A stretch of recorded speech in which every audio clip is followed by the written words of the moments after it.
everybody, it's Lon.TV, and we're here with the Black Belt first degree case for the iPad Air from Kensington. I guess they want to imply that this case is rugged, and I guess it could be considered rugged.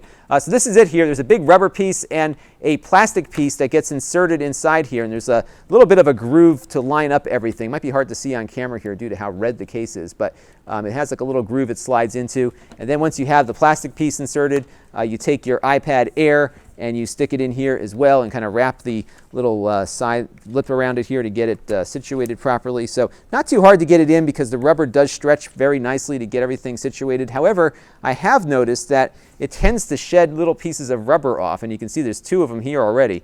And I'm not sure where they're coming from, but I think maybe the case when it's getting put around the iPad is getting sheared off a little bit from the sharp edge here.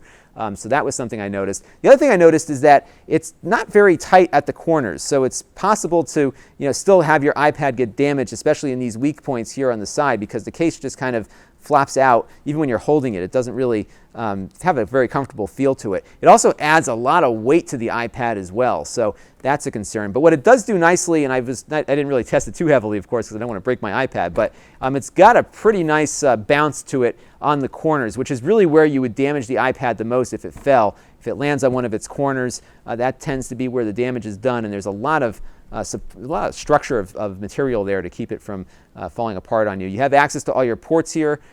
Even the headphone jack is accessible, the camera is in the right spot, and the microphones are as well, so you can pretty much get at everything. But the case just doesn't feel all that nice. It's, like I said, it adds a lot of weight to the iPad Air, and then those sides tend to slip off very easily. So I have a hard time really recommending it wholeheartedly, but if you are concerned maybe with a kid or something of having this thing dropping and having the corners getting dented, this will certainly protect it from that without having to go to like the OtterBox or something that's a little bit bigger and even more heavier. This is Lon.TV, and thanks for watching.